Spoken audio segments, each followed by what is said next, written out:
الجزائر في 132 عام ديال الوجود الفرنسي في الارض ديالو التاريخي. انا كنسمي هذيك ارض فرنسيه وليس ارض جزائريه كما قال البارح في البارح في اللايف سميتو بن زهره. طلع مع واحد الجزائري متى هو مسمي راسو دومير دومير. قال لي ودي الجزائر اصلا ماشي الخريطه ديال الجزائر ديالنا حنايا، هذيك اصلا قال لي راه خدت قطعه من عده دول اللي هي ماشي اصلا.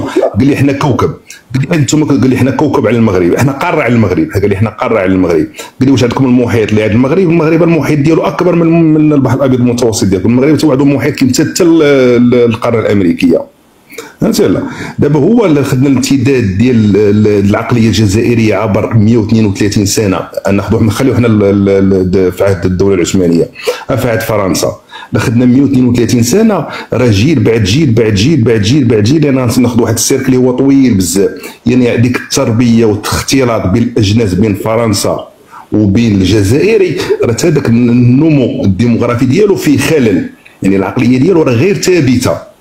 يعني داك الاختلاط ديال 230، يعني مثلا واحد مثلا تزاد في 1950 او 960 او في 1900 او في 1800 باردون في 1850 او 1860 او 1910 او 1920، راه الجيل اللي تزاد كيعتبر بان هذيك الارض فرنسيه، بان هذوك الناس راه فرنسيين. ما عرفش راسو بانه جزائري او عربي، لكن هو خلل في النمو الديموغرافي ديالو. كاين واحد الخلل. فهمتي خويا الياس؟ بغيت نقصد لك شنو هو ديك التربيه ديال الشعب الجزائري كيفاش تربات على مدى 132 عام. اللي تزاد في 1000 نعاود نكرر، اللي تزاد في 1850 او 1860 او في 1900 او في 1910 كيعتبر راسو بانه راه فرنسي. وداك الاختلاط اللي هو اللي وقع لهم واحد الخلل والتربيه. زائد الدوله في 1962 فاش خدت الحكم الذاتي من فرنسا، بقات التبعيه لفرنسا الى يومنا هذا. هما عندهم ديما امهم هي فرنسا، ديما الام ديالهم الامجاد ديال الشباب ديالهم. انا راه خدامين عندي جوج جزائريين في العقار ديالي، راه عندهم الامجاد ديالهم والحلم ديالهم هو الوصول الى فرنسا. راه 80% ولا 90% ديال الجزائري عنده امه هي فرنسا. راه مستحيل تحيد ليه الفكره ديالو، حيت هما راه يعني العسكر دار لهم واحد الدوله ديالهم مغلقها اكثر من كوريا الشماليه، وتربوا بهذيك التربيه والدراسه اللي عطاو الكره للمغرب. انا كنطلع كنشوف في اللايفات ديال الجزائريين ما كاينين بعض الجزائريين كيعتبروا بان البوليزاريو موجودين في جنوب المغرب. يعني خيرون ديالهم مسمين مثلا ولايه العيون، ولايه السماره، ولايه الداخله. ملي كتقول له ودي راه كاين هادشي عندكم نتوما في التيندو في الجزائر، ما كيتيقهاش. يعني هو الشعب مغلق. يعني الشعب راه العقليه ديالو غير ثابته، العقليه ديالو فيها خلل، راه فيها خلل العقليه ديالو، راه حتى في التعليم ديالو كاين خلل. وخويا الياس كنشكرك بزاف بزاف، وحتى اختي مالكه الله يحفظك. انا سمعت زعما المداخله كامله. شوف، هو فيما يخص الياس والملكه ما خاصش جوج يكونوا قاصحين او ميم طون. الياس عنده هدف، كيف قال انه كيلمع او لا كيعري الصوره ديال الجزائري وكيعبر على اخلاق المغاربه وفحوله الرجل المغربي.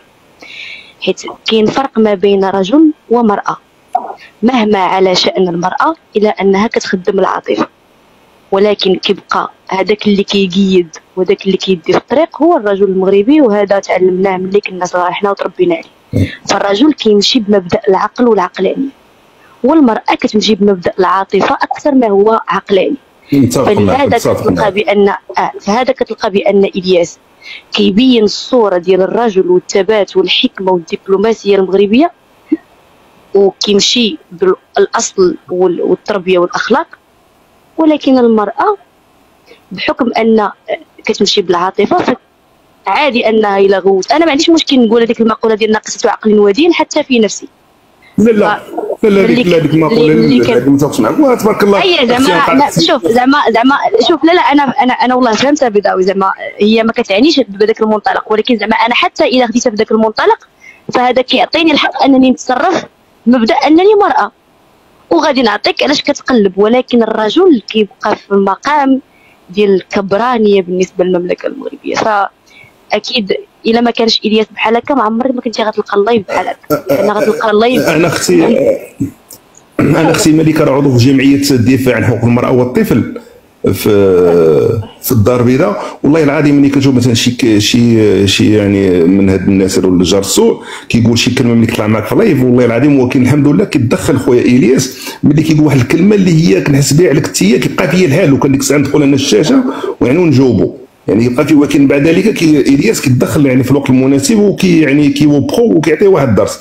لان المراه لا بالنسبه لي المراه انا راه تشوف راسي، انا امي مراه وعندي بنت وعندي اختي مراه. الله ينور. المراه تبارك الله راه قدمت الوجود في التاريخ عبر اول وحده ساقت الطائره في افريقيا وفي العالم العربي، ديك البنت الشاوي وفاطمه الفهري. وفي عبر التاريخ يعني المراه قدمت الشيء. ومؤخرا شي ميركل شنو كانت عطات لالمانيا، ولا رئيسه كوريا الجنوبيه شنو عطات لكوريا. المراه راه بالعكس، المراه راه عبر التاريخ هي ذكيه. انا ماشي المراه، راه المراه اذكى من الراجل.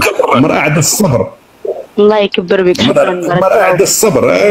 والمراه كتحمل جنين لمده 9 شهور. هذا جاني ما شحال فيه من كيلو، الراجل عطيتيه 1 كيلو قلت يدي معك واحد 6 سوايع 10 ما بغاش يقد يهزو. متفق مع خويا الياس ولا لا؟ اكيد. راه ربي يعطيك واحد الصبر ديال خويا. شكرا خويا الياس واختي الملكه. خويا الله يحفظك. مرحبا بك اخويا البيضاء. الياس نكلمك على الخاص ياك اخويا، بغيت نكلمك على الخاص. مرحبا بك. انت مشكل. الله يحفظك يا سي الياس. الله يحفظك يا سي تحياتي لك حبيبي. تحياتي.